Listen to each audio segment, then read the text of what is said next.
Shalom. This is Hadassah Saiwan, returning with the book of Revelation, chapter 20. We are in part 6, and this study is called The War of Gog and Magog Continues. So let's begin. We will conclude Yahachazaqaal, which is the book of Ezekiel, chapter 38, in this study. Yet there will be more to this war of Gog and Magog, and this will be covered in chapter 38, and it will fill in more details about this war. This will be the last war ever on the earth. Ever. We will never see another war or hear of rumors of war. Nothing like that ever again. All evil will be finished. And all of this will take place before the renewal of all things, the heaven or heavens. We haven't really looked at that study yet, so we will keep an open mind whether there will be one heaven or the seven heavens, the seven levels to heaven. All right, we know one beneath the dome and six above the dome. Okay, by the time we reach chapter 22, we will have an idea, because it's a study that we need to get into. All right, so we're going to keep that open, whether heaven or the heavens, the earth, the renewal of the earth, and of course Yahachazaqaal, our city. Therefore, it is important to understand what will be taking place in this war and why. It's the last war, and it's the magnitude of this war that makes it an exceptionally unique war. This is the war that Alahayam himself will fight against these heathens and the Satan and the fallen angels. And when I say he's going to come and fight against them, well, he's going to send his judgments. We know that he's going to be sending the plagues and the hailstones, fire and brimstone, all these things. He's coming with against these people. He's sending these things against them. So yes, he's fighting this war, and yet he's going to cause them to turn on each other, while at the same time his plagues are attacking them. So this is going to be a war of all wars. Yes, the war of Armageddon was a big war, but this one is going to be even bigger than that one. And we'll see how and why. By part 7, you're going to see how big, how massive this army is going to be. Massive. So in the previous study, we looked at who will be in the armies coming against Yasharaal and Hamashiach. These people will be mixed after 1,000 years of cohabitating with each other, but what they cannot mix away will be their hatred, their resentment for Yasharaal and for Alahayam. These will all still be the evil descendants of Japheth and Ham that will amalgamate to be called Magog, the territory of Gog or Gadriel. And remember, Gog is also that there's a human component to that. Those will be his leaders. Okay? The ones who will lead the armies, because Gadriel is a spirit, and he needs physical arms and physical legs to carry out his agendas. He can't do it himself. No, he cannot. It will be these ones that will come in their great armies led by Gadriel to try to destroy and pillage Yasharaal.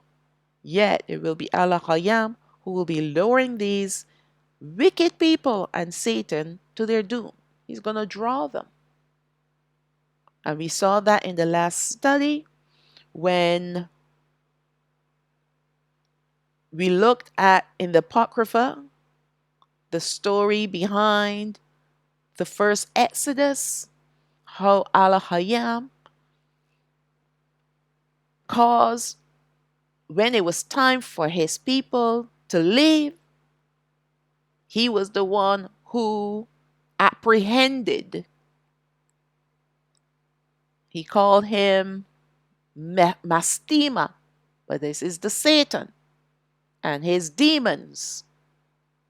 And when he wanted Matsarayam to pursue them, then he released Satan and his demons so that he can use them to draw Matsarayam after his people so that he can destroy them. This is how he used these devils. When he was ready for his people to pillage the Egyptians, he was the one who, again, apprehended, bound the Satan and his devils, demons, so they can do nothing. So when Yasharaal went to the Egyptians, they had no choice but to give them all that they had. That was reparation. And we know that he will do it again. He has been doing it. He's been using these devils against themselves and causing the heathens, using them to lure them into the place where he will destroy them. We saw it in Armageddon. And now we're seeing it here in the Gog and Magog war. He's not without devices of his own. He certainly has all power. And that's why we are not to take revenge. He will take revenge on our behalf. We're going to see that in part 7. As a matter of fact, by this time in the series of events, we should have known by now and recognize that he is Shaddai, Hashaddai, and he is the one who's going to take vengeance on us. And we've seen some of it already. With all the judgments coming on the earth against the people, the heathens, even our wicked brethren. We've seen it with our eyes. We rode out with Hamashiach to see him destroy that great army in the valley of decision. And it's all payback for all the wickedness that they've done against our forefathers and us. Payback. Vengeance. So he's luring them to their doom.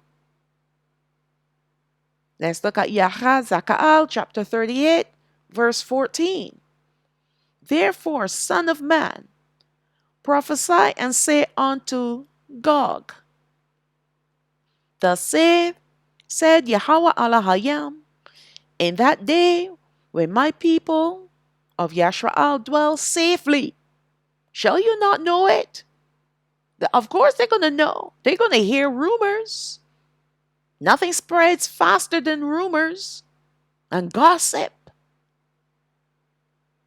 They're going to know that, hey, those people are rich. They're loaded. And they have no walls around their territories.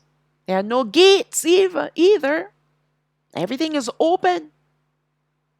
That's why they can see when they pass through the land. Yes, they're going to have passers-by. That's how they're going to be able to get from one side to the other. Remember how the earth is divided up. You have Yasharaal in the middle. And on both sides, on the left side and the west, on the east side and the west side, you have the northern parts and the southern parts, making up 4 quarters. So there are going to be people that are going to cross the land. They can pass through Yasharaal. They just can't pass through the city because they're Gentiles.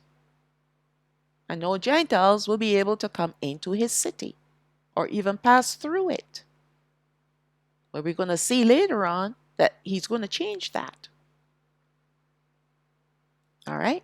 But for now, they're Gentiles. They can pass through Yasharaal, just can't go through the city. So as they're passing through, they're going to see our greatness, our prosperity, our great wealth. So of course, they will know it. And on top of that, we're dwelling in safety. We're relaxed. We are not walking around with bows and arrows, swords on our hips. No, we have no weapons. There's no need for weapons. There's no need for them. Because we'll be dwelling in safety. And that will be the one thing to put a thought in the minds of these people that, hey, that's an easy take. Verse 15. And you shall come from your place out of the north parts, the north quarters. Because that's where all of them are going to go. The armies, the northern part on the east side and the northern part on the west side of Yasharaal. That's where the armies are going to congregate to get ready to ride out. That's why he needs his captains and his sergeants and what have you to be the leaders of these armies, so that, talking of Gadriel, he needs his henchmen to rally his troops, because they're going to head into the mountains of Yasharaal, coming from the north parts. You and many people with you, all of them riding upon horses, a great company and a mighty army. They're all riding horses. There are no tanks, no vehicles of any kind, no airplanes, no fighter jets, nothing. This is a war fought with bows and arrows while they're sitting on horses. Because technology is finished. This is the proof. And I've given you plenty of proof before, but here's more proof. Verse 16. And you shall come up against my people of Yasharaal as a cloud to cover the land. That's because there are going to be so many of them. After 1,000 years of procreating, this is going to be the great multitude of the Gentiles. It shall be in the latter days, and I will bring you against my land, that the heathen may know me, when I shall be sanctified in you, O Gog, before their eyes. It shall be in the latter days. That's a phrase that speaks of the end times. He's letting us know when this war will be taking place. The end times. This is the last of all wars on this earth. All right? Yahachazaqaal prophesied the destruction of these armies a long time ago. Yet the word of Alahayam will not return to him void, but it will accomplish all that he sent it forth to accomplish. There is a very important reason why Alahayam sent his prophecies from so long ago. Because the word of Alahayam is a prophetic clock that helps his people, Yasharaal, all 12 tribes, to identify the season they are living in based on the events that fulfill the word of Alahayam. So we know when this war takes place, the war of Gog and Magog, remember there's no more time, because we'll be living in this perpetual day. All right? But what's going to happen? I remember the sun is gone now. There's no sun, moon, or stars because Hamashiach is the light on the earth. His glory is upon the earth. And the only way we can know the passage of quote unquote time is by looking at the events. For example, how will we know 1,000 years have gone by? By calculating each time we celebrate the Feast of Tabernacles. What is going to be inherent in all of us will be the passage of moments, the fulfillment of events. So when it's soon time for the Feast of Tabernacles to be celebrated, we will know it. Because now we are hooked up to the Most High. We have no sin nature. We are immortal. We are purified. And we are glorified in Him. So we are connected to Him. And so by calculating the number of tabernacles, Feast of Tabernacles that we have celebrated will help us to understand where we are in the 1,000 years, because there'll be no more years. And it will help the Gentiles as well, because remember, they're not connected to Alahayam. They still have their sin nature. So they'll be looking to us to direct them. All right? And so when this war comes around, we will know, yay, this is it. This is the ending of all evil. The final prophecy to be fulfilled. All right? Before the renewal of all things. So, we, even today, as I'm speaking, we have to learn to observe the events that are taking place on this earth. We have to learn to discern Alahayam's prophetic events, because those events will help us to know what is coming next. I'll give you another example. The 3 days of darkness.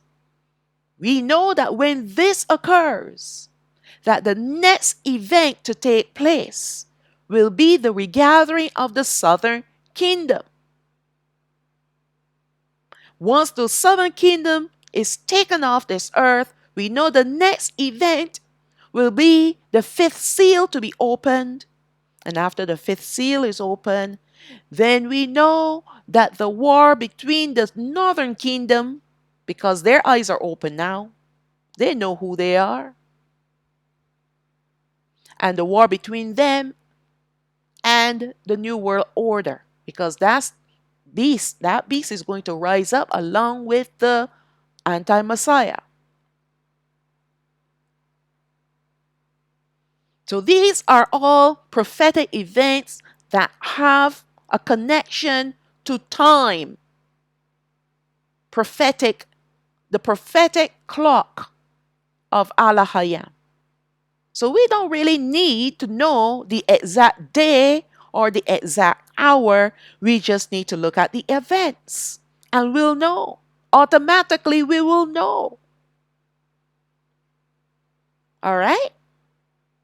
So people get hung up over, okay, like right now they're saying, this is going to happen next month and all these things are happening and this is going to happen and the rapture is due and this and the second Exodus is getting ready and all these different things. And really, if you look at the timeline according to his prophetic clock, according to the events that he said will have to happen before certain events take place, then you will not be led astray. But a lot of these people are led astray because they want to run away. They want to run away. And many of them are Gentiles. They want to run away from the judgments. But what they're going to discover is how wrong they were. Very wrong. And you see, it's going to do one of two things to people. It's either going to break them and provoke them to repentance, or it's going to cause them to lose faith.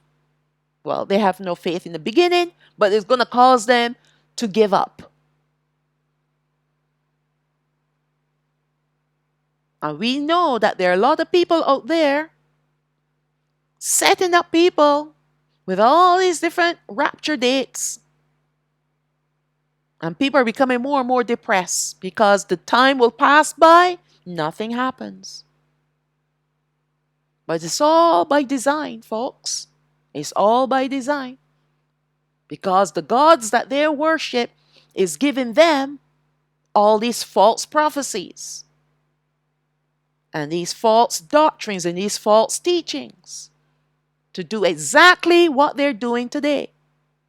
But we who belong to Alahayam, we don't follow their path. He has given us another path, the path of truth. And that's why he said when these things begin to happen in the world, the wars and rumors of wars and what have you, he said, don't be afraid. He said, but look up. Look up. Why? Because your redemption is drawing near, meaning I'm coming to regather you, Southern Kingdom. When you see them speaking of wars and rumors of wars and the false messiahs coming out and the false prophets, like the ones that are preaching about rapture and the rapture dates, he said, hey, don't get worried, but just know this, look up, for your redemption draws near. And before he actually comes, we know the 3 days of darkness must come. So that is the next huge event that is coming. All right. So keep that in mind.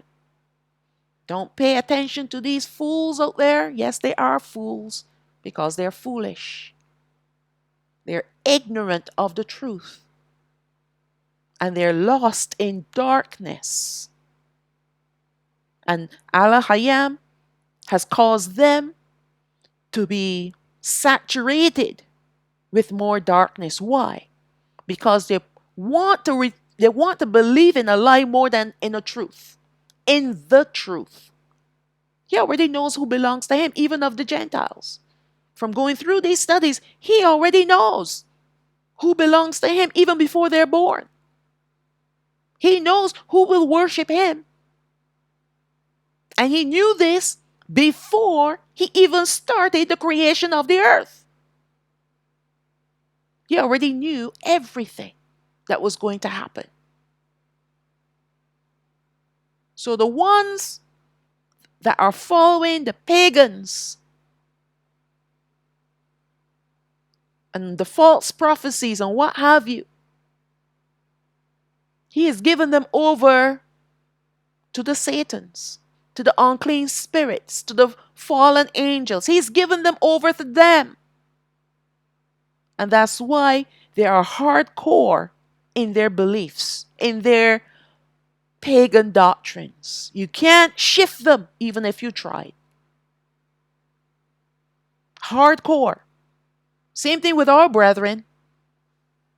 Hardcore in their false doctrines as well.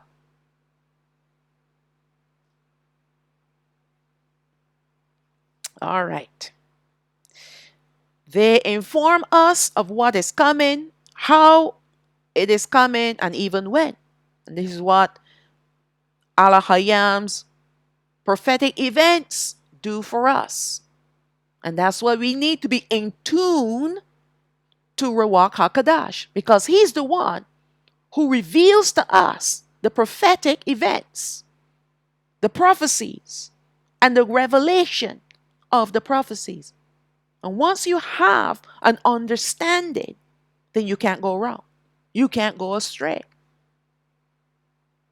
Let's look at Yasharaal chapter 55 verse 11. So shall my word be that goes forth out of my mouth. It shall not return to me void, but it shall accomplish that which I please, and it shall prosper in the thing whereto I sent it. This is the word of Alahayam. Every word that comes out of his mouth has a purpose, and it will fulfill its purpose. His word will never, ever return to him void. This is the prophetic word of Alahayam, whether it is through his prophets, his apostles, or even his son. Whatever he has spoken will come to pass, no matter how long ago this word was spoken. The word of Alahayam is appointed for a particular time, and only when that time comes will his word be accomplished. Alahayam sent his word to Gog, who is Gadriel, through Yahachazaqaal. But he will not receive this word, speaking of Gadriel, until the time appointed. And remember, Gog is, the spiritual aspect of Gog is Gadriel, but the earthly component will be his leaders over his army. We can receive and understand this word now as his people who are obedient to him. So Alahayam is giving us the revelation of this word about this event, because we that understand, we're the ones who are obedient to him. But all other people will misunderstand or take the words out of context to mean something else, all by divine design. When you see the ones speaking a false word, teaching false doctrines, prophesying falsely, it is all by divine design. Alahayam has given them unclean spirits to draw them away from him. So you don't try to correct them. You stay your course. Make sure that you don't get derailed from off his path. Let Alahayam do his business. Not everyone is going to make it into the kingdom. Only a remnant. We know the Christians out there want everybody to go to heaven. Even if all you have to do is say a sinner's prayer, you can make it into the heavens or into heaven. According to their doctrine. You don't even have to believe. You just need to say the prayer and you make it in. You don't even need to believe in the rapture. You just make it in. That's their doctrine. All inclusive. But Alahayam says different. The path to the kingdom is a narrow path, and very few will find it. But the broad way to destruction, you find a majority, the greater majority of people, even our own brethren, will be on that path. Because it is an all-inclusive path, all-indulgent, self-righteousness, unrighteousness. You can do whatever you want to do on this path. But the narrow path, very few will find it because it's hidden.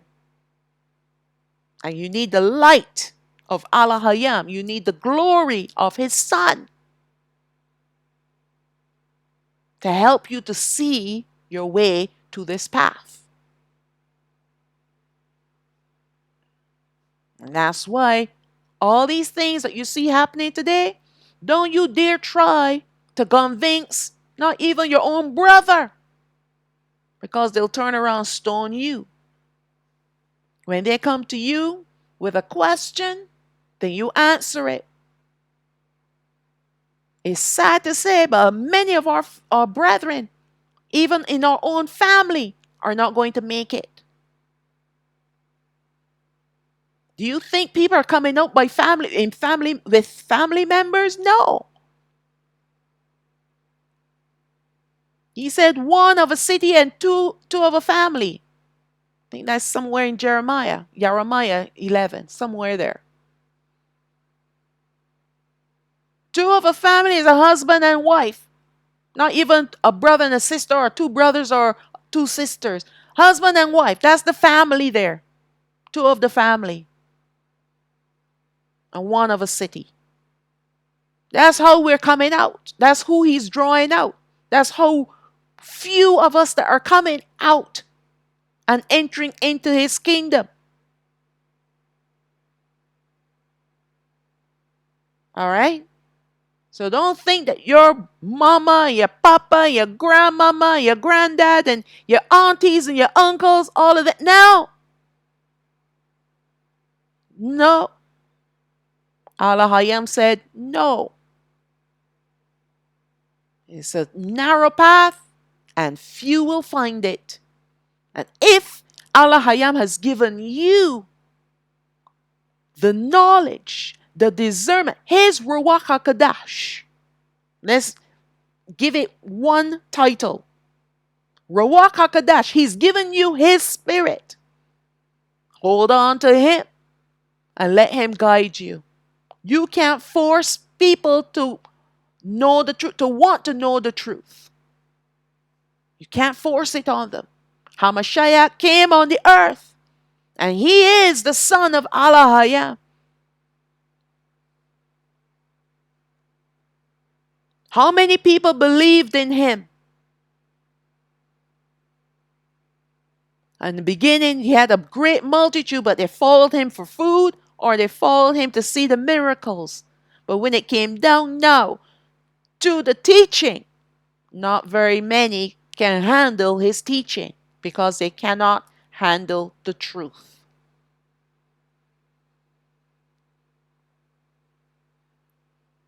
Even in his own neighborhood, he had to leave there because they could not receive him. He couldn't even do any miracles there amongst his own where he grew up. All right?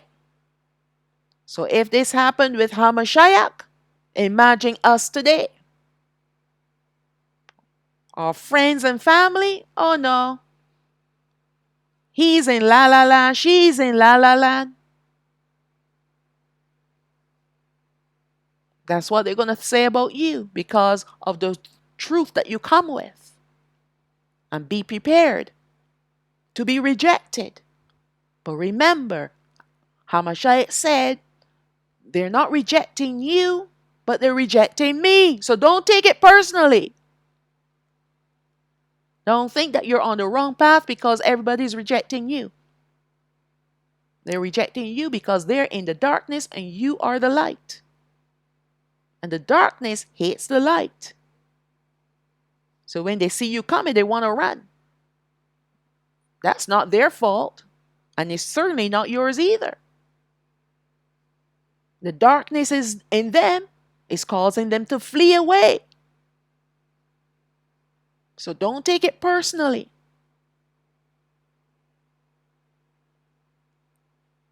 So let's read on. Alahayam only lets his people know what he is doing.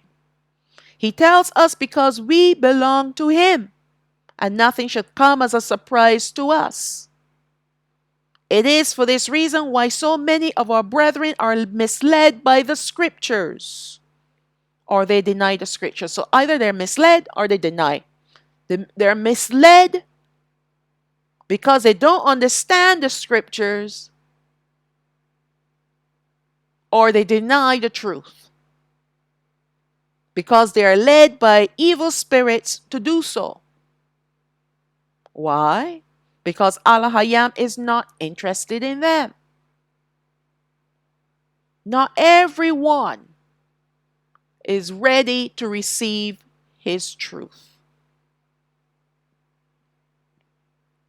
Like I said before, Alahayam already knows who belongs to him. And I'm focusing all of my attention right now, as I'm speaking, on the southern kingdom, because we're the first people to get out of here.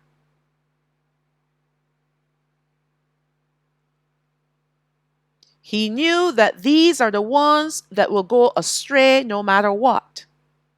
So he has allowed them to be further deceived by false doctrines and deception. And yet, it is not Alahayam's fault that this happens, because there are only 4 grounds. So if you love this world, and you love living in this world, and the sweet things that you have in this world, you will be an enemy to Alahayam. Simple.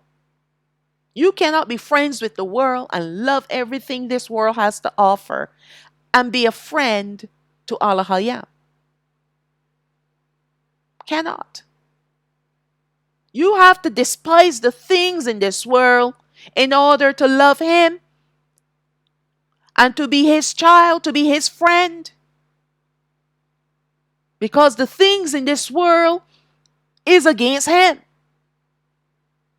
And I don't even need to give you examples. Just open your eyes and see what's going on in this world today. There's a lot of hatred. And the reason why there's so much hatred in this world is because they hate him. Lots of evil in this world. We don't need to expound on that. And it's all geared against his people and him. And the Satans, they're rallying their troops together to bring about this last time or end time event of all these evil entities that will rise up to further deceive the people and destroy them if they can.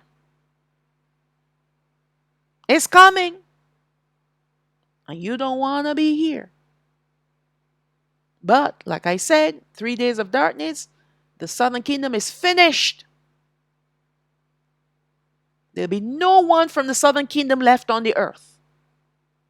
They're done. So if you're not gathered up in the chariots, you're destroyed.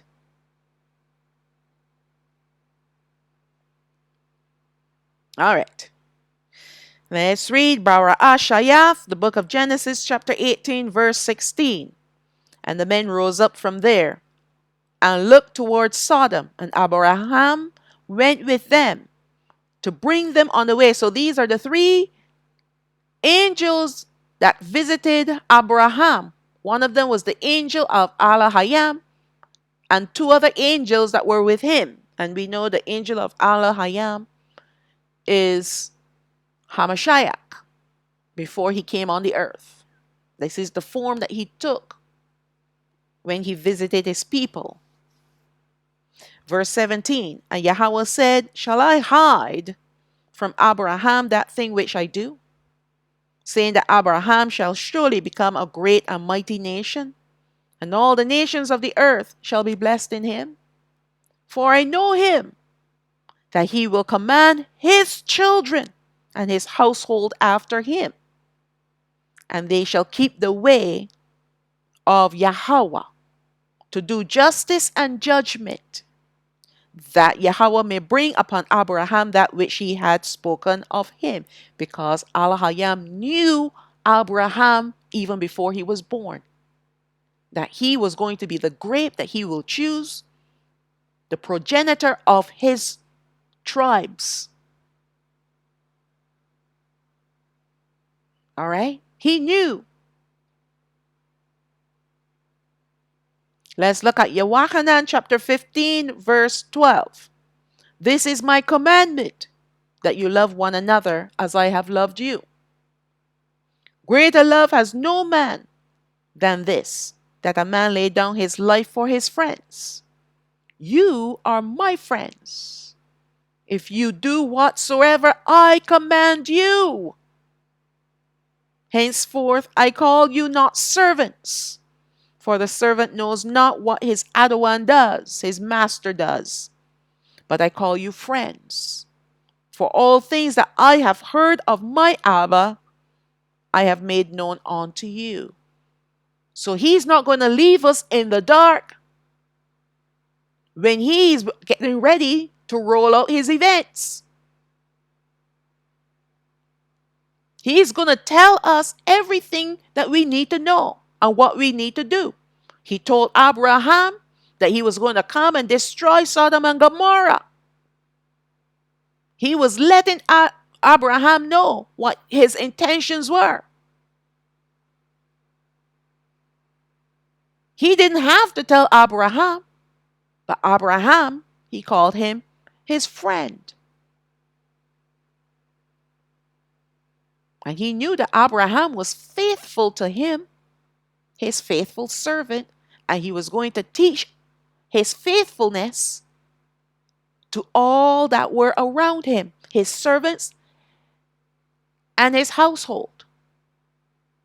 That was the kind of man he was. He was an honorable man. And that's why Alahayam allowed him to know what he was planning on doing. And here we see Hamashiach saying to his disciples the very same thing. If you keep my commandments and do whatsoever I tell you to do, then I'm not even going to call you servants, but I will call you my friends. And I will let you know everything that you need to know that is coming. And we're even greater than friends now. We are his children.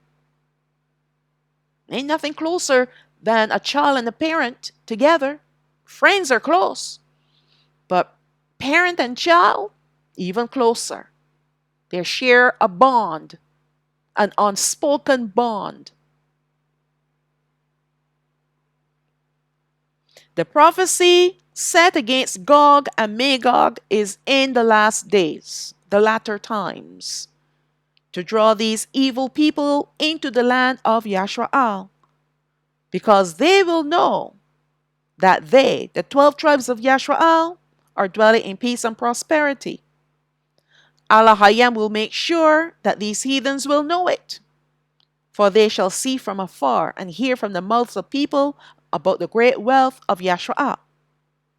Once again, there's a mention about the north parts, also called the north quarters, to show us how the earth will be divided in the end times. North and south on the right side of Yasharaal, north and south on the left side of Yasharaal. It will be from these northern regions where this mighty army will ride out in their strategic attempt to, quote unquote, surround Yahachazaqaal. Alahayam will use this last war as a way to be sanctified in the eyes of the Gentiles that will be remaining. They will see once and for all his power and his might. When this mighty army is destroyed by him, confirming within themselves that he is Hashaddai. They will see that might and power of man, even such a great multitude of people that were with Gadriel will be no match for him. They're going to see his mighty power. And not only them, but the 12 tribes as well. All his people, the whole earth, is going to see the might of Alahayam, Yahweh. So let's look now at verse 17 of Yahachazaqaal chapter 38. Thus said Yahweh Alahayam, let me read that again. Thus said Yahweh Alahayam, Are you he of whom I have spoken in the old times? By my servants, the prophets of Yasharaal, who prophesied in those days, many years, that I would bring you against them. This is the awesomeness of Alahayam. Only he can speak a word so far in the past for the future, the distant future. Only he can do it. And he did this through whom? Yahachazaqaal. Many, many, many, many, many years ago. When he spoke about the end times and different events that are going to take place through his prophets. Not only Yahachazaqaal, but Jeremiah and Yasharaal, all the different ones. He spoke through his prophets, Zechariah, about the end times. And even against the people that he is going to come against. He's going to take his vengeance on them. He has prophesied it. That's why we are not to fear what these devils say to us, what they want to plan against us. We're not to fear because prophecy has been said against them. We just need to sit back and let Alahayam do his business. Make sure that we step out of his way, all right? And we stay on the path and make sure we get out of here. To show us how mighty he is and how awesome, Alahayam have already proclaimed the ending from the beginning. That's so much like Hashaddai. To proclaim the ending from the beginning. Only Alahayam, Yahweh, can do this. No other God can do this.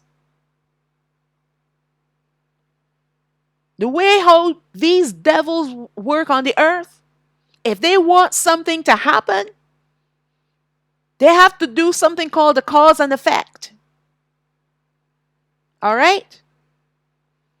If they want certain things to happen on this earth, they got to create the problem. Because they already have a solution. So that's not the same as what Alahayam is doing here. Completely different. In fact, the opposite of what they're doing. They create the problem because they want the solution to be activated. Now, Alahayam has done all of the above. He spoke judgment, what he intends to do, and how he's going to do it, and to whom. He's very detailed in many of his prophecies.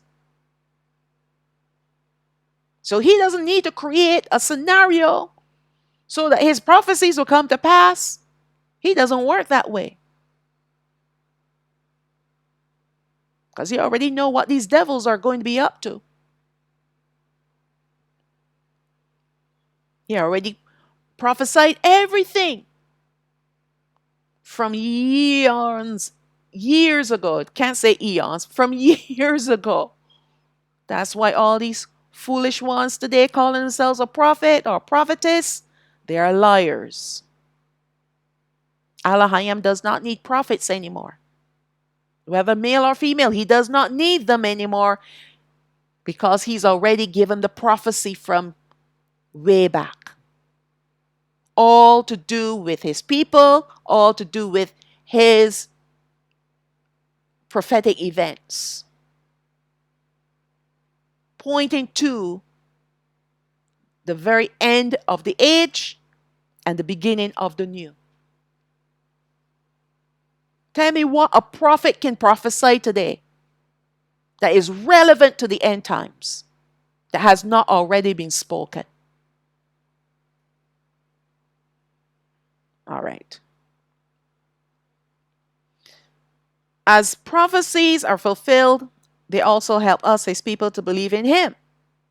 as these prophecies were long time spoken of by his prophets, apostles, and by his son. It is by Ruach HaKodesh who helps us to see the revelation of the prophecies, while others would deny the existence of prophecies and their revelation. Again, all this by divine design. So there's some people that love a prophet. If you give yourself a title and call yourself a prophet or a prophetess, see how many people you will attract. A lot of people, because people want to hear prophecy, want to hear about the future. All right?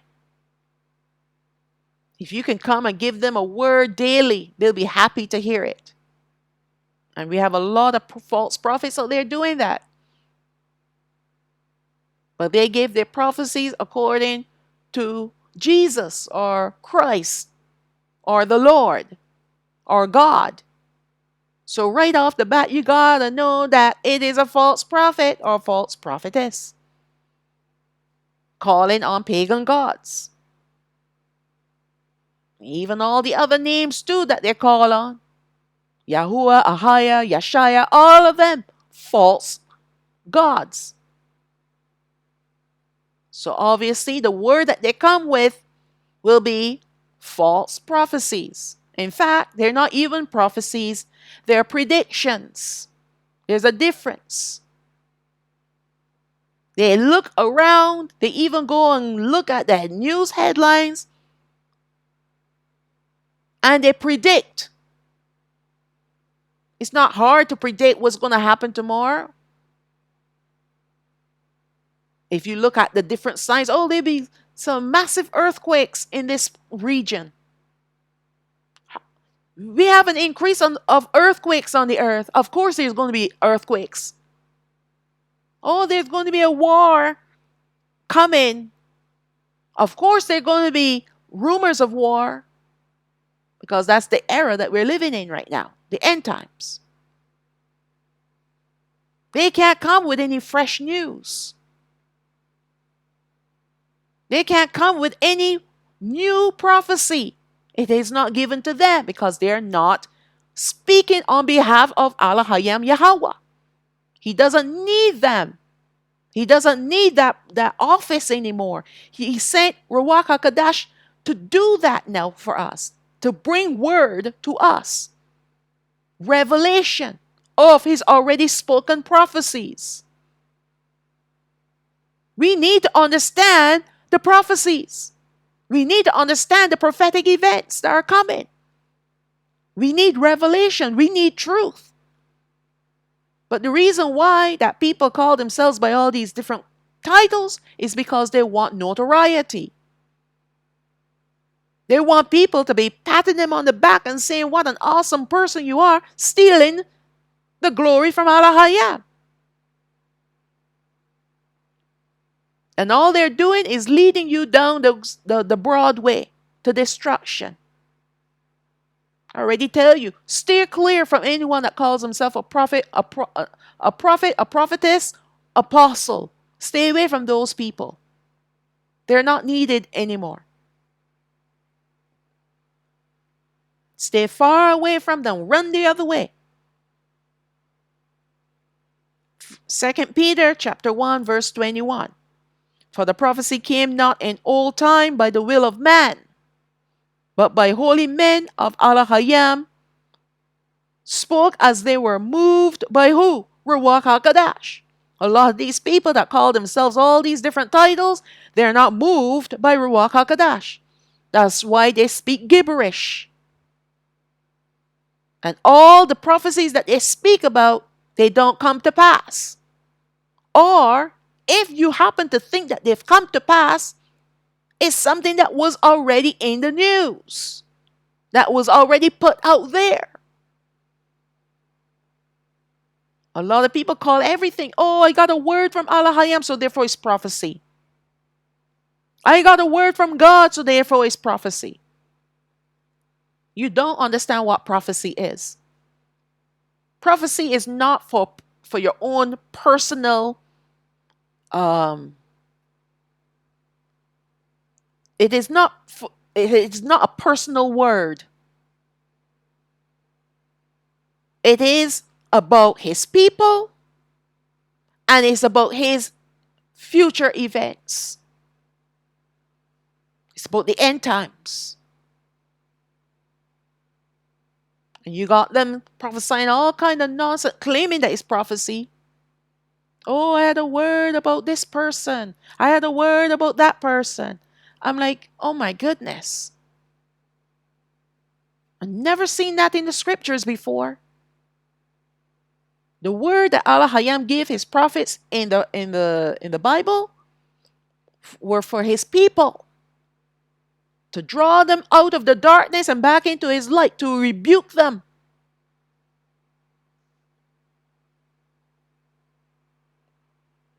All these false prophets, can't believe it, and people are hooked into them. But like I said, and I have to remind even myself, it's all by design. It's all by divine design that people are hooked up to these false prophets, false prophetesses, and false apostles, false teachers too. Don't forget them. All these people in leadership, and they're not moved by Ruach HaKodesh. They don't speak as if they were moved by Ruach HaKodesh. They speak another word. All by divine design. I mean, it is hard to see. It's hard to watch. People absorbing all this. It's like it's like cotton candy because it's sweet to their ears and sweet in their mouth. But all it's doing is rotting them from the inside. They want to hear the sweet words. The kind of words that they're camouflage with a lot of sweetness.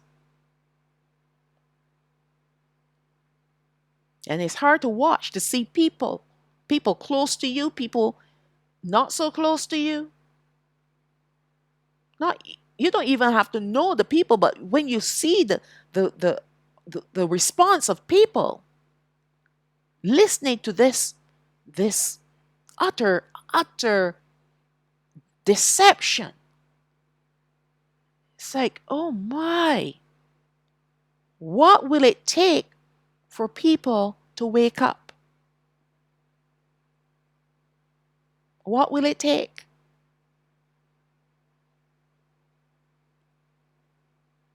And you can't blame Alahayam at the end of the day. I didn't know. I thought that this was a real prophet. I thought this was a real apostle. I thought this person was really giving me the truth. It felt good. I had dreams that connected to what they were saying. I even dreamt the same things they were speaking about. So I believed them.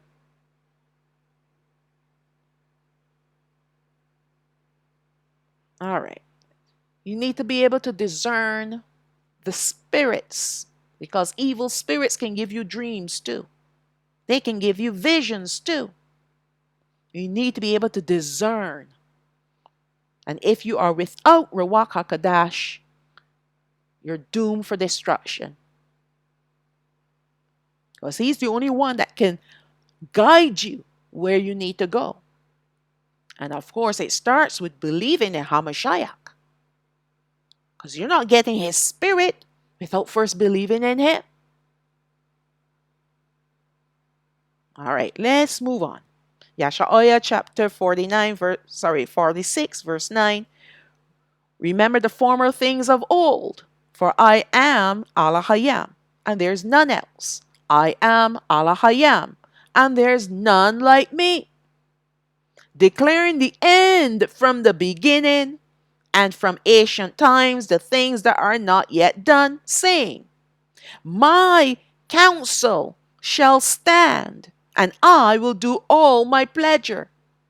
So everything that he does is for his own pleasure. And he is the one that declares the end from the beginning. No one else can do this. Verse 11, calling a ravenous bird from the east, the man that executes my counsel from a far country. Yea, I have spoken it. I will also bring it to pass. I have purposed it. I will also do it. So when he said that I have sent my servants, the prophets of Yasharaal, to speak my word in the olden times, to prophesy in their years, in their time, something that is going to happen in the distant future. The judgments that I'm going to bring against the heathens on this earth. Right? That's who I am. That's Yahweh Alahayam. This is what he will do. This is what he has already done and will continue doing. Now what we are waiting for is for the fulfillment of his prophecies called events. Matthew chapter 13 verse 14, and in them is fulfilled the prophecy of Yasharaal, which said, by hearing you shall hear and shall not understand, and seeing you shall see and shall not perceive. So this is the only way that you can look on you can read a prophecy and you will hear through Ruach HaKodesh. Your spiritual ears will be in tuned to hear him when he explains to you what that prophecy means. It's called revelation. And then you will be able to see it in the spiritual realm. And not only that, you will be able to embrace it too. Because what he is revealing to us so that we can hear, see, and understand through perception is called truth. And truth comes by revelation of Ruach HaKodesh. And only him alone can activate our hearing, our seeing, and our perception so that we can understand and discern and know what it is that he is speaking through his prophecies. Can't get it any other way. You want to go online and hear what this prophetess is saying? Or this prophet? And they try to explain to you, and they too are in the dark. And then they bring you into the dark too. And that's why they take scriptures out of context. Completely out of context. Because they have no understanding. Remember what Hamashiach said to the leaders of his day? He said, you do err not knowing the scriptures, nor the power of Alahayam. And what does that word err mean? Mean that you don't understand because you are in error. You don't know the scriptures, and you certainly don't know the power of Alahayam. And that's what it is with a lot of people today. A lot of people are like that today. All right. Matthew chapter 13, verse 35. That it might be fulfilled, which was spoken by the prophet, saying, I will open my mouth in parables. I will utter things which have been kept secret from the foundation of the world. All right? So that's the reason why Alahayam have prophecies, parables, mysteries. To keep his business secret. He only lets those that belong to him know what he has said or what he will do. Every Everyone else is kept in the dark.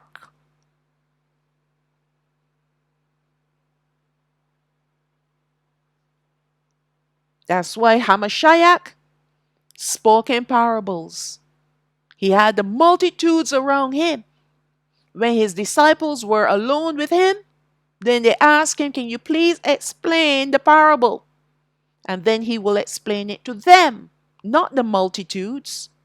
He spoke it to send his word abroad, because his word is like seed looking for good ground. And it might have found good ground in a few people in the multitude, but it wasn't time for that seed to germinate. Because it's through Ruach HaKodesh, when he was released on the earth after Hamashiach's resurrection, then he will activate that word that Hamashiach spoke to the multitudes. All right? That's how his word is. Sometimes he gives us a word. He may not give you understanding today, but he will give you the understanding tomorrow. You just need to hang tight. So many times he spoke in parables, but he did not give the understanding to the multitudes, because it was not really for them to receive it as yet. In due course, if they remain righteous before Alahayam Yahweh, his spirit will be there to activate that word and to bring understanding, because that's why he sent out his apostles. That's why he activated them and called them the apostles, so that they can preach now, because the foundation has been laid. And that foundation started with Hamashiach. So now he sends his apostles out. He sent his apostles out. Also, he has his Ruach HaKodesh there to direct them to the right fields that were ready for the word. They were ripe and ready to hear the word of Alahayam. And that's why when Peter preached, 3,000 people were baptized, because that was a field that was ready, and Ruach HaKodesh guided him to the right field to preach the word. All right. Alahayam had established his judgment on Gog and Magog a very long time ago. And that time isn't even here yet. But now we're getting understanding about what it is. Because why? We are friends, children of Alahayam. So he's given us revelation. And he spoke his judgments through his prophets. But so far, we have only the prophecy of Yahachazaqaal indicating this. All right? Yahachazaqaal is the one speaking about Gog and Magog.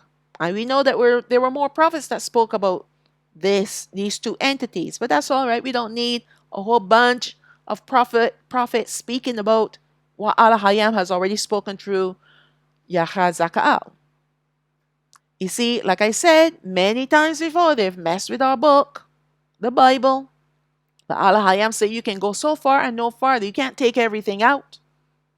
You can't change everything, because he knew he was going to send his Ruach HaKodesh to fill in the gaps and to point us in the right direction. So we have the 2 chapters of Yahachazaqaal, and that's sufficient. Plus we have the prophecy of Yahawahanan. Almost wanted to call him Yahachazaqaal, but Yahawahanan. So we already have 2 prophecies pertaining to Gog and Magog. We also have the prophecy. Look, I have it written here. Oh my goodness. We also have the prophecy of Yahachazaqaal, but there were more prophecies written for the benefit of Yasharaal. But as we well know, that the heathens have stolen, hidden, destroyed, and or changed our word to keep us in the dark about the end times. Repeating myself, I know. Alahayam would want his people to know what is coming so that they can prepare themselves and be ready. He wants us to be ready. So let's look now at verse 18 of Yahachazaqaal, chapter 38. And it shall come to pass at the same time, when Gog shall come against the land of Yasharaal, and Yahweh Alahayam. Okay, let me read that over again.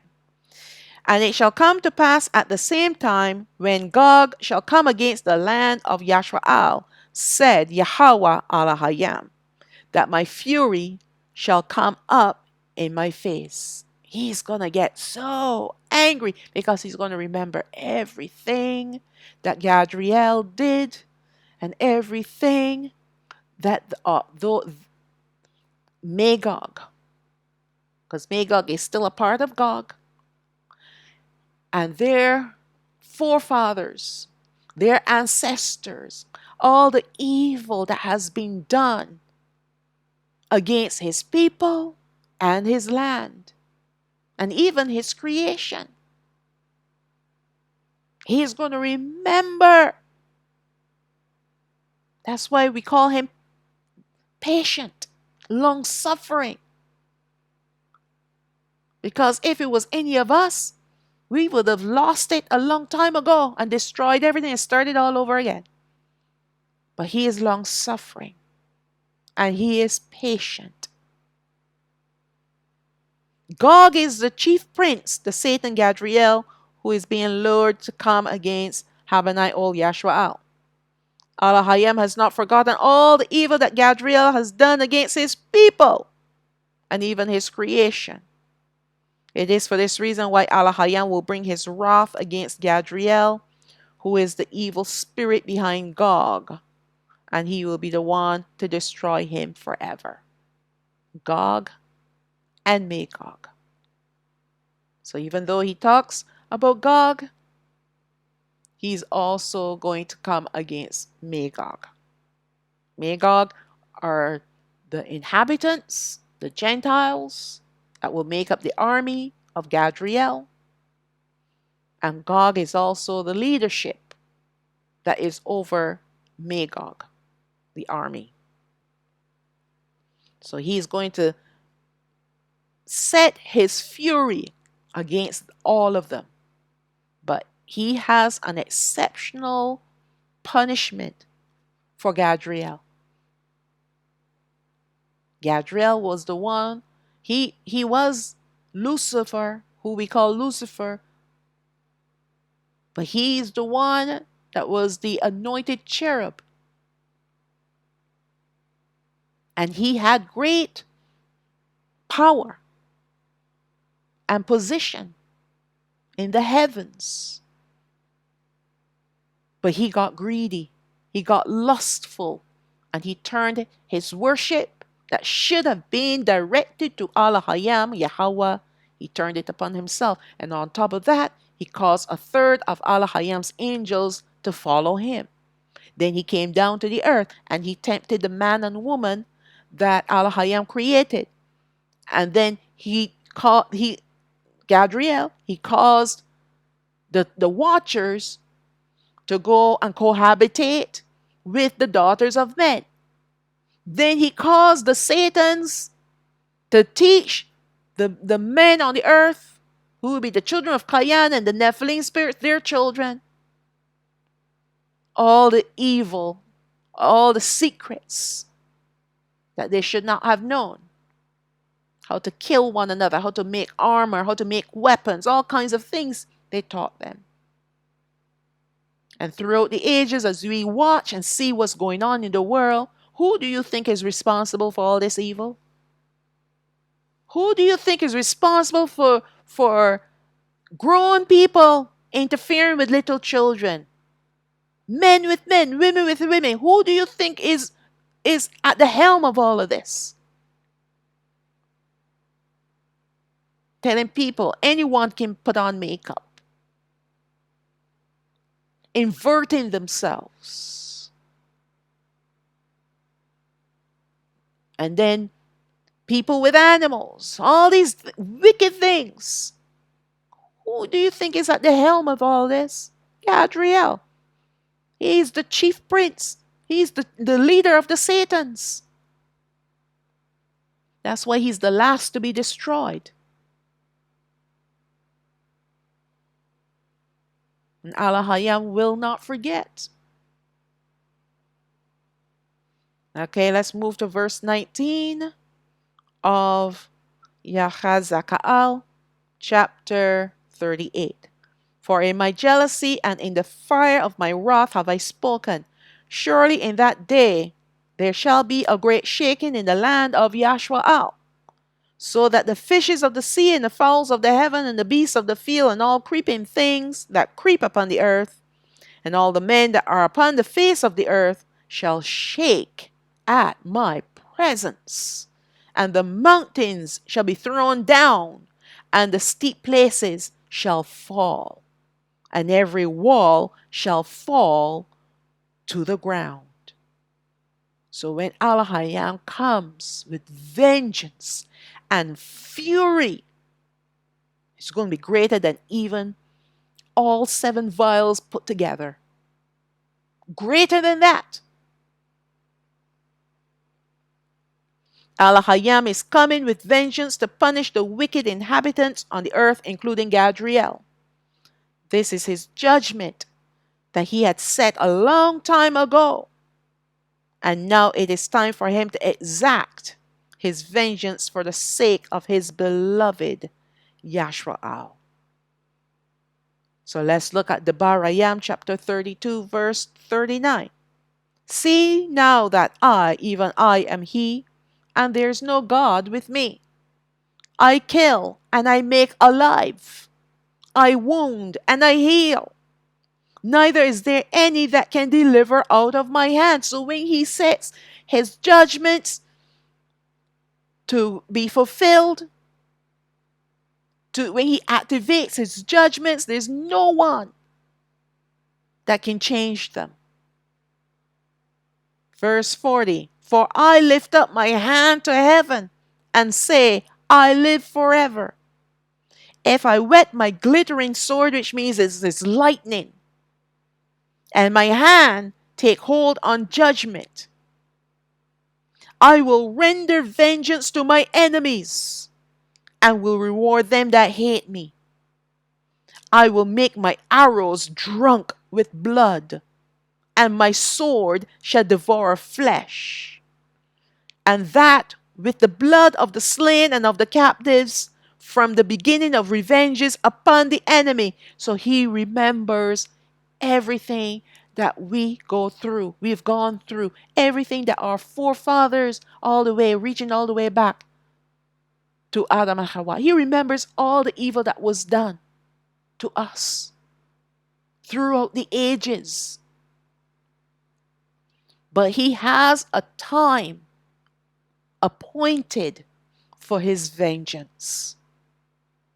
There are periods of times that, yes, he take vengeance here, he took vengeance there, but that's not the ultimate, because evil still ruled on this earth. Now, he is out to destroy evil once and for all, so that it will never raise its ugly head again.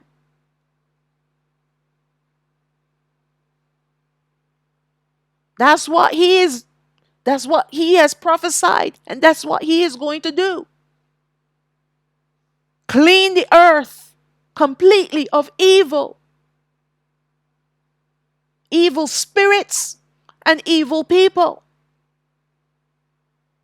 Verse 43.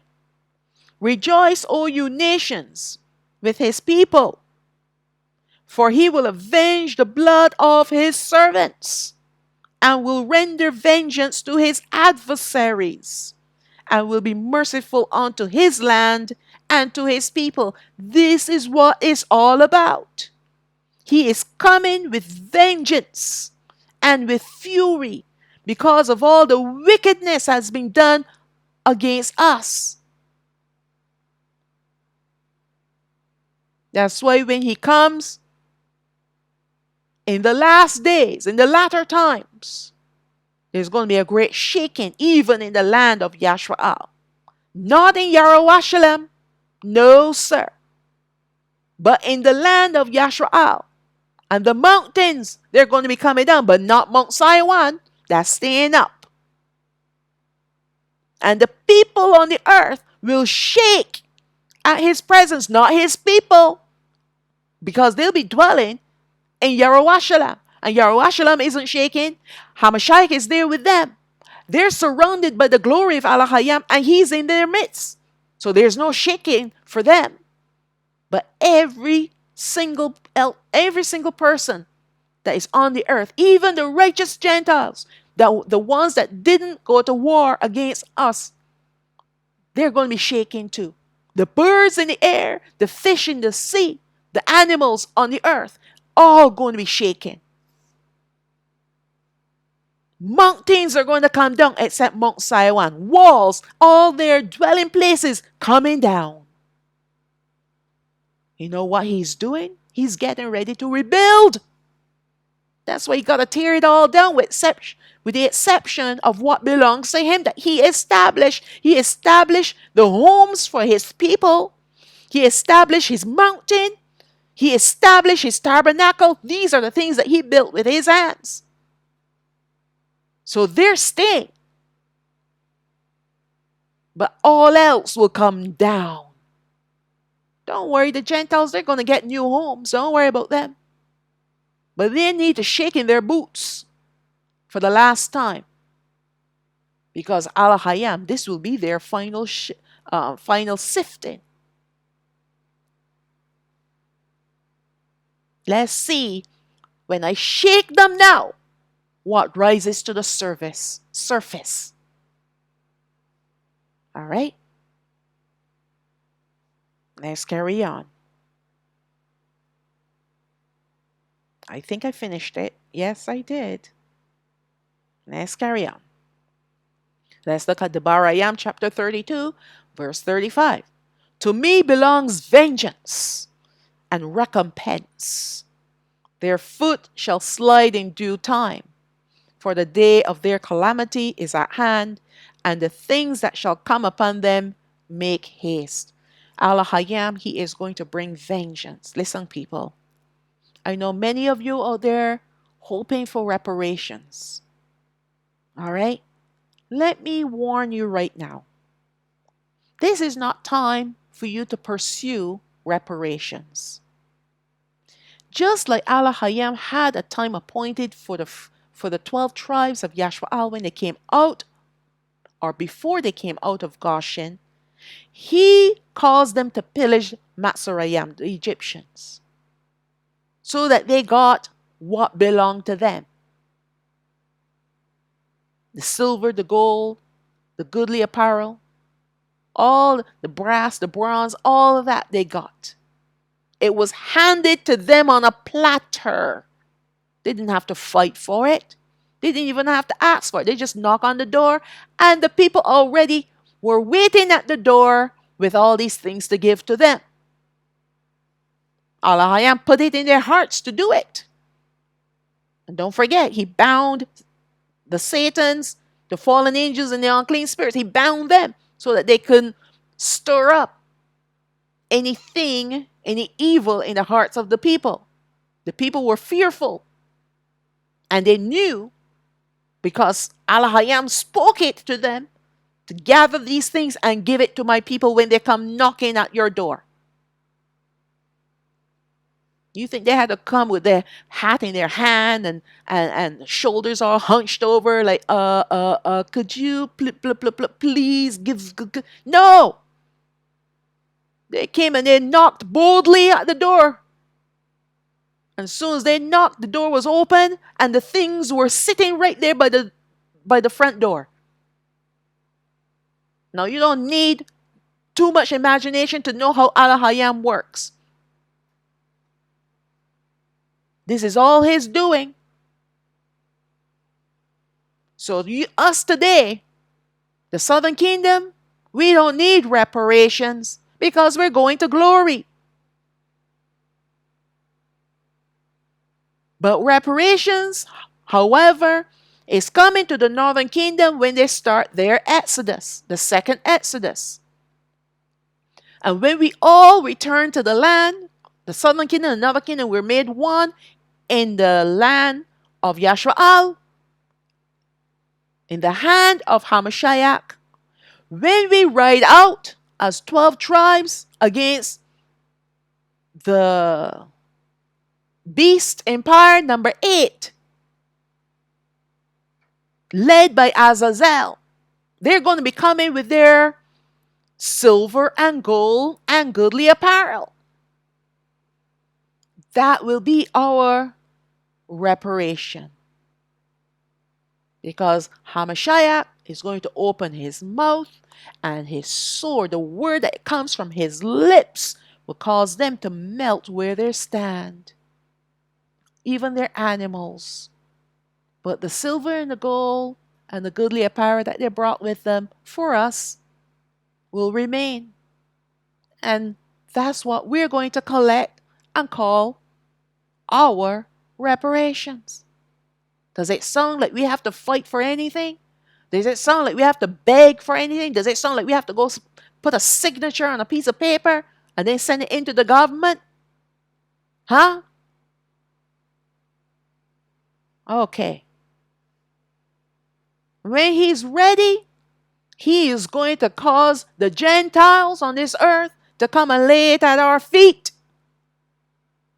You don't need to open your mouth and ask for nothing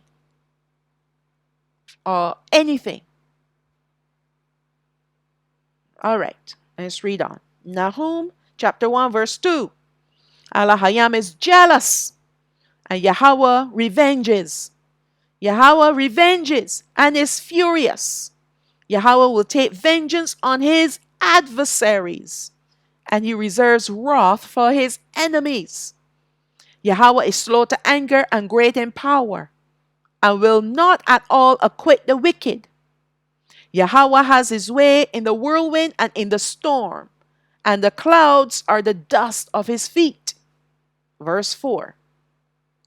He rebukes the sea and makes it dry, and dries up the rivers. Bashan languishes, and Carmel, and the flower of Lebanon languishes. The mountains quake at him, and the hills melt, and the earth is burned at his presence. Yea, the world and all that dwell therein. They all quake at his presence. Who can stand before his indignation? And who can abide in the fierceness of his wrath? His fury is poured out like fire, and the rocks are thrown down by him. He says he's going to tear down the mountains and the walls. This is his anger, his fierce anger, his fury. And everything and everyone in the world is going to feel it except his people. Except the 12 tribes living in our city. He's going to set his glory around us so we are shielded from his wrath. And those of the Gentiles that make it through, even though they have not gone to war against us, the ones that make it through, now he is ready to bless them because they have maintained their righteousness.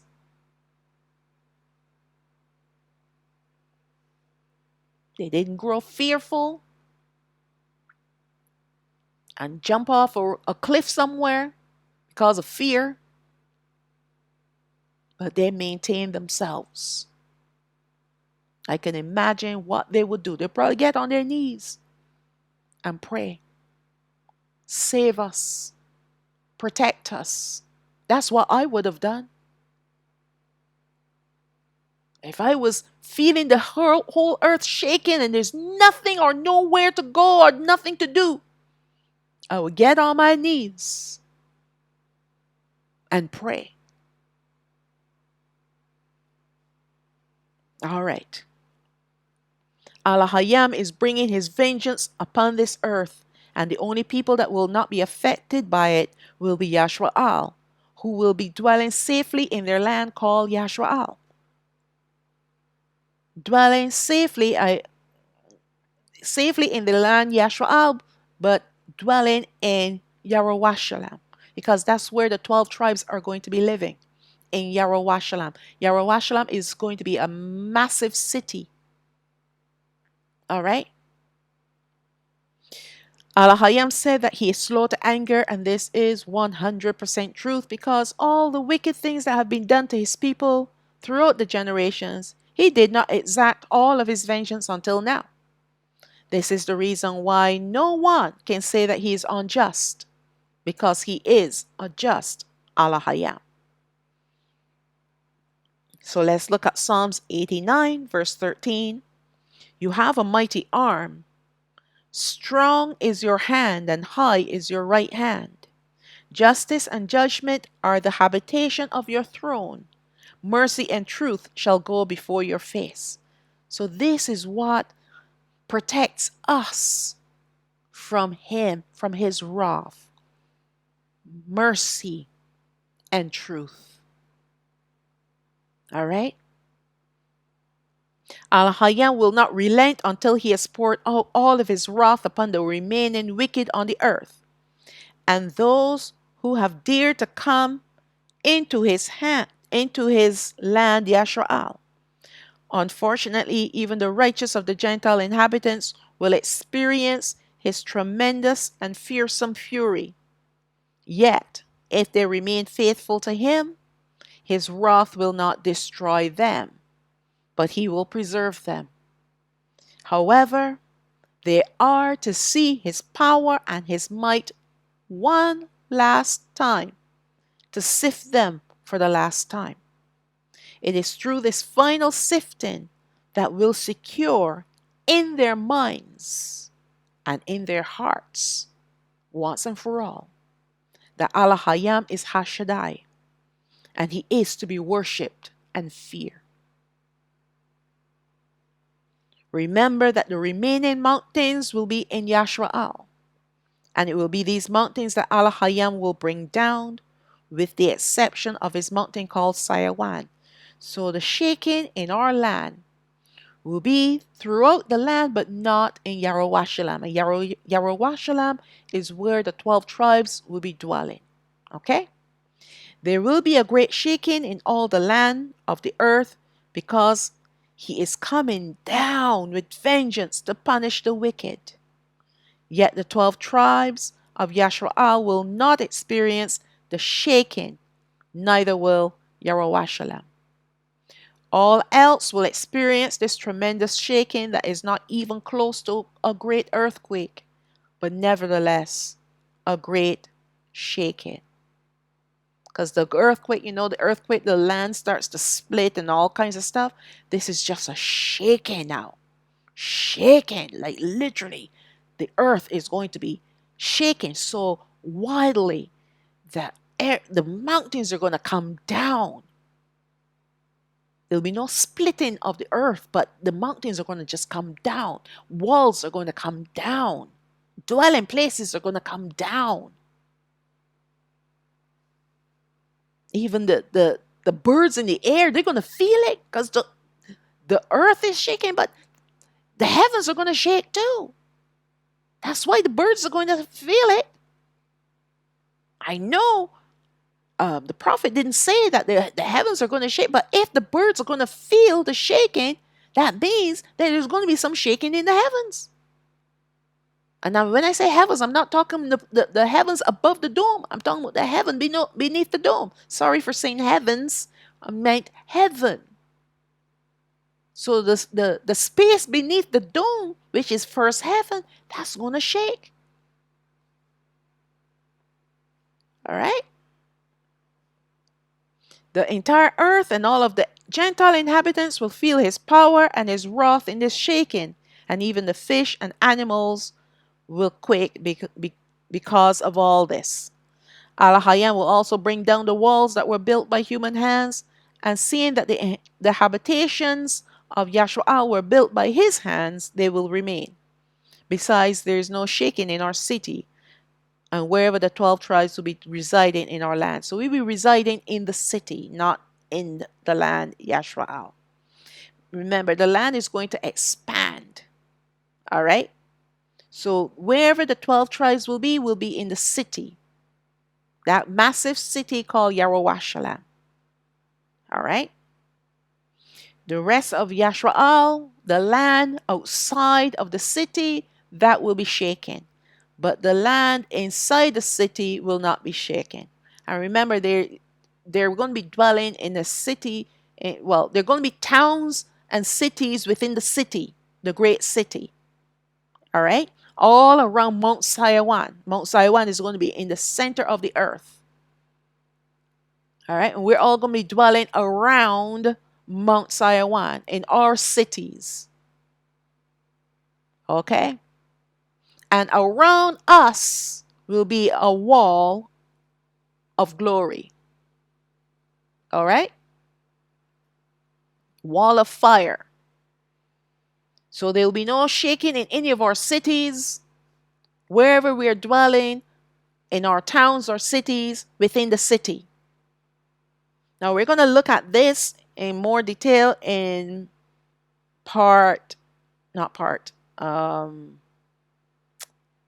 in the next study, chapter 21 of Revelation. We're going to look more closely at how the land is going to be divided. All right? I know we looked at it before, but we're going to look at it again through the eyes of Revelation, through the lens rather of Revelation chapter 21. Because everything now is going to be restructured. All right? After this war.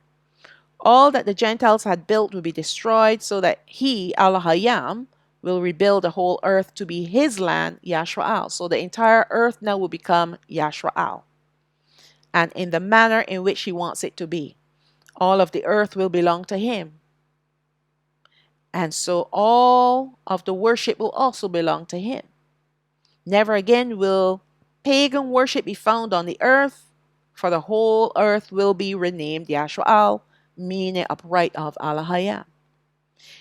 It is also the meaning of the name of his people, who are called Yasharaal, the 12 tribes of Yasharaal. And now the remnant of the righteous Gentiles will be renamed Yasharaal. Okay? Because they have persevered. And now they have found by Alahayam to be true. So he is going to remove their sin nature by leading them to the sea of water to cleanse them, feed them with the tree of life, the fruit from the tree of life, so that now they have immortality, right? And he gives them their new title, Yasharaal. Now they are Yasharaal. Okay? Verse 21 of Yahachazaqaal, chapter 38, yes. And I will call for a sword against him throughout all my mountains, said Yahweh Alahayam.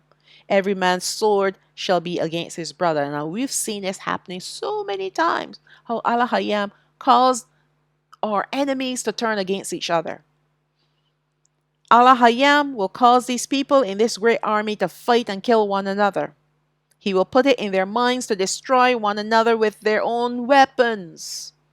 This he has done many times throughout our history, when mighty armies came up against Yasharaal or Yahawada, the southern kingdom. Alahayam caused the very same armies to turn on themselves. He even did this to the whore of Babylon, when its own people turned against it and destroyed it. So let's look at that in Revelation chapter 16, verse 16. And the 10 horns which you saw upon the beast, these shall hate the horse. So we know the 10 horns are the 10 kings without territories. And shall make her desolate and naked, and shall eat her flesh and burn her with fire. For Alahayam have put in their hearts to fulfill his will, and do agree and give their kingdom unto the beast until the words of Alahayam shall be fulfilled. So the beast and these 10 kings together, because we know the beast is the beast empire, and the 10 kings are the 10 kings that don't have a territory, because anyway, this is going back way back in history. As far as this story is concerned, this historical event is concerned, or prophetic event rather is concerned. So these 10 kings will come against the whore of Babylon. And the whore of Babylon is going to be the religious system on the earth. I know foolish people out there are saying America is Babylon, UK is Babylon, this country is Babylon. Utter nonsense. Utter, utter, utter nonsense. Because the whore of Babylon is a religious system. All right? That's what it is. It's not a country. It's not a person. It's a system. Just like the beast system. The beast empire is a system. Sorry. All the empires that you see risen up, they're systems to perform their evil agendas. So this whore of Babylon will be there coming on to the end. And what this system is going to do is to bring everyone under its umbrella of pagan religion. And I covered that already. The beast of the book of Revelation did an intense and detailed study on it, explaining who this whore of Babylon is. All right? So he caused these kings to side with the beast against the whore. The whore is riding the beast. All right? Let's look at Judges chapter 7, verse 22. And the 300 blew the trumpets, and Yahweh set every man's sword against his fellow, even through all the hosts. And the host fled to Beth Shittah in Zerarath, and to the border of Abel Meholah unto Tabath. And that is what Alahayam did with Gideon. This was the story of Gideon. All right, so I just took a little piece out because I didn't want to make the study too long with a lot of reading. But just to show you how Alahayam caused these people to war against each other. So let's look at 2 Chronicles chapter 20, verse 21. And this is to do with King Yahawashaphat. That's his name. Or Jehoshaphat. And when he had consulted with the people, he appointed singers unto Yahweh, and that should praise the beauty of his holiness as they went out before the army, and to say, Praise Yahweh, for his mercy endures forever. And when they began to sing and to praise, Yahweh set ambushments against the children of Ammon, Moab, and Mount Seir, which were come against Yahweh, that's the southern kingdom. And they were smitten. For the children of Ammon and Moab stood up against the inhabitants of Mount Seir, utterly to slay and destroy them. And when they had made an end of the inhabitants of Seir, everyone helped to destroy the other. So then they turned against each other. And when Yahweh came toward the watchtower in the wilderness, they looked unto the multitude, and behold, there were dead bodies fallen to the earth, and none escaped. And when Yahawashaphat and his people came to take away the spoil of them, They found among them in abundance both riches with the dead bodies and precious jewels, which they stripped off for themselves, more than they could carry away. And there were 3 days in gathering of the spoil because it was so much. Can you imagine? Yeah, these people had come out against the southern kingdom to try to destroy them. And Alahayam said, let me give you a strategy. And his strategy was to send his singers ahead of the army. And by the time they got there, these people were already dead. They turned against each other. This is what Alahayam did. And what did they collect? Reparations. They collect great riches. Well, I shouldn't call it reparations, but whatever. Right? Yes. It was reparations for the first Exodus because they worked and they were not paid. They were slaves and they were never paid. So work that we've done and we didn't receive any payment for, or they heavily taxed us like what we're living in today, well, we need reparations. Oh, yeah. But in this case here, Alahayam was just blessing them with great wealth because these ones came out against them to try to destroy them.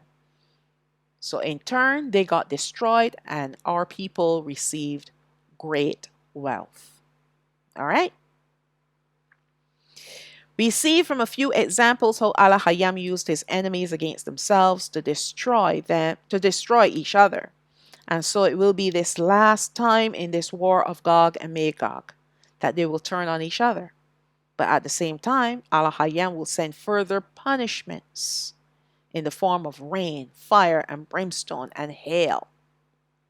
So let's look at verse 22 of Yahachazaqaal chapter 38. And I will plead, meaning he will rule against him with pestilence and with blood. And I will rain upon him and upon his bands and upon the many people that are with him an overflowing rain. That means torrential, drowning rain coming down, and great hailstones, fire and brimstone. So let us reflect on the many judgments that will come upon this army. First, they will turn on each other to kill each other. And while, at the same time, while they're killing one another, right?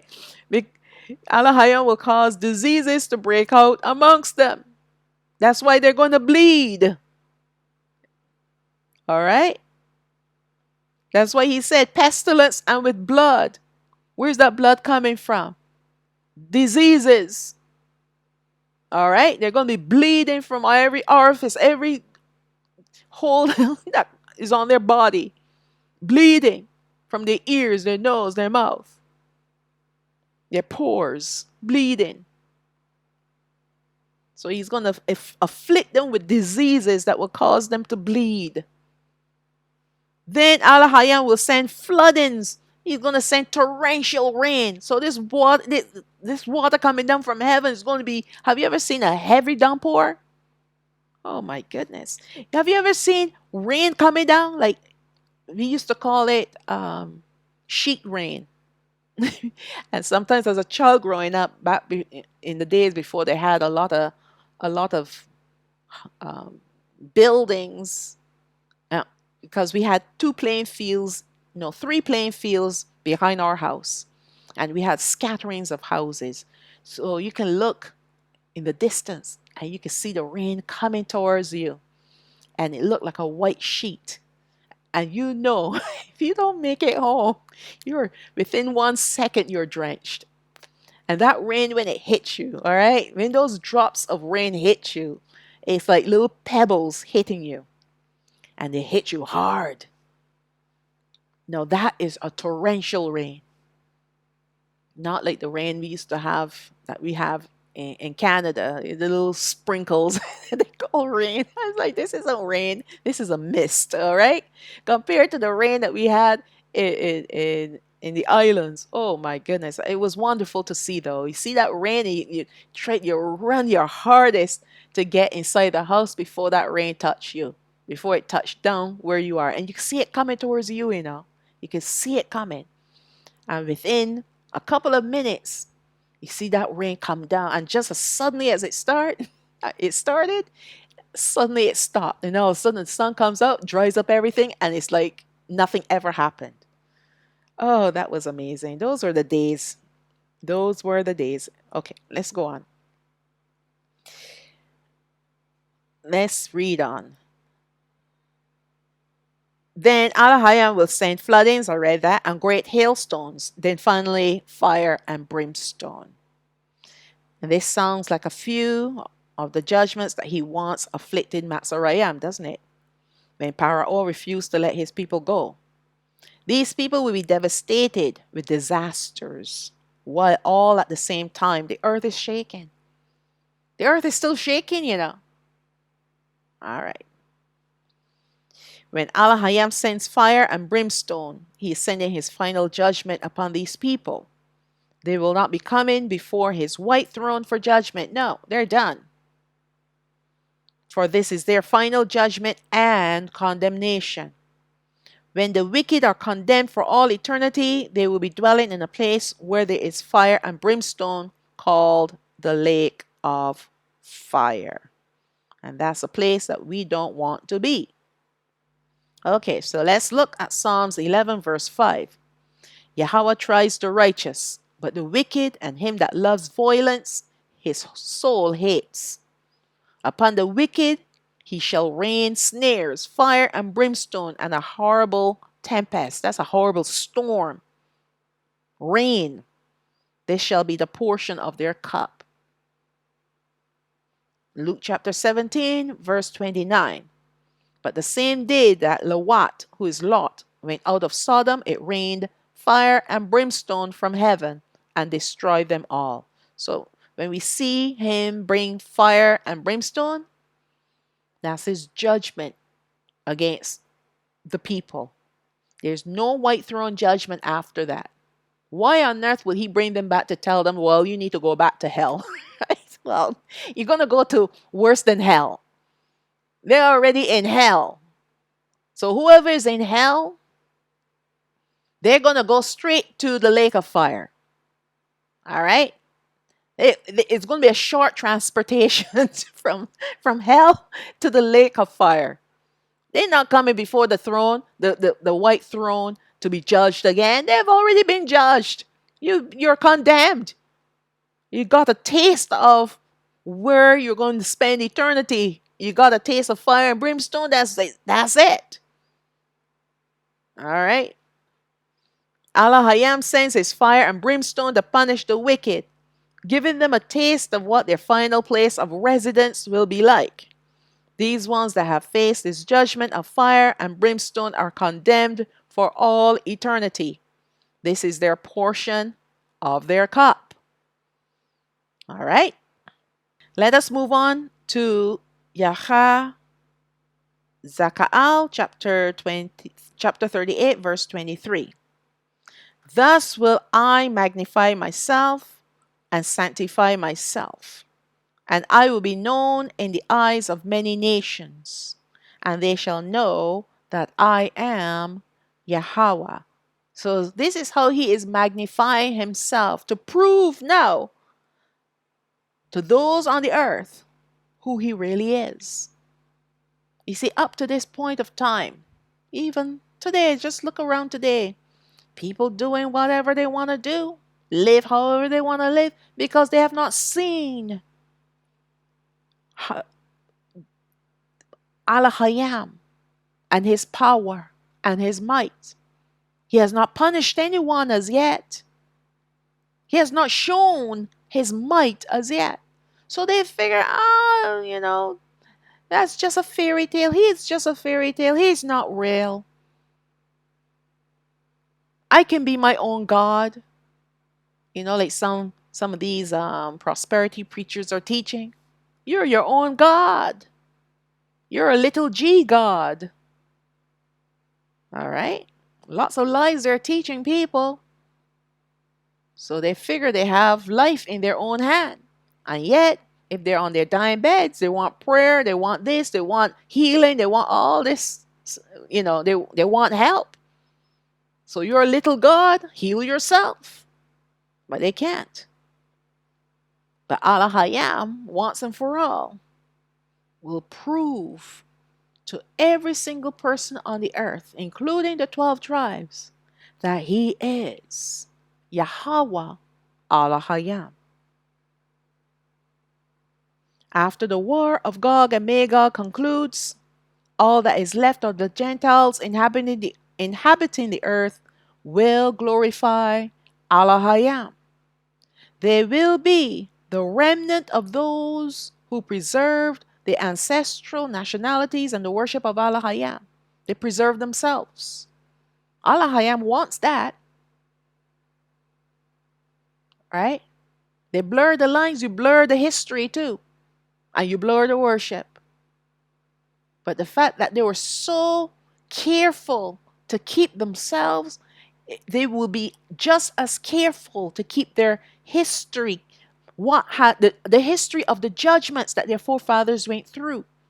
And they'll be even more careful to keep the worship of Alahayam. That's how it works. They will know once and for all. They will know once and for all time that Yahweh Alahayam is Alahayam of the entire earth, and there is none like him. He is to be glorified and magnified. Not only will Alahayam be magnified in the eyes of the righteous Gentiles, but he will also be magnified in the eyes of the 12 tribes of Yasharaal. All together with the righteous Gentiles will make up the many nations. So that's where the many nations will come in. Because the Gentiles will preserve the ancestral nationality, and whatever nationality they are is a nation. But they are a nation who worship Yahweh. Now the entire earth will be in praise of him for all that he has done, and yet there is more to come. There's always more to come. So let's look at Yasharaal, the book of Isaiah, chapter 46, verse 9. Remember the former things of old, for I am Alahayam, and there's none else. I am Alahayam, and there's none like me. There is none like him. There has never been another deity that has come close to who he is and how he is. He's called the Ancient of Days because he does not exist in time. He does no age. He is in eternity. He is Alahayam Yahweh, Hashaddai, the Almighty One.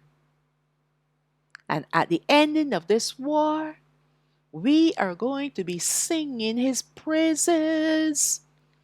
We're going to be glorifying him.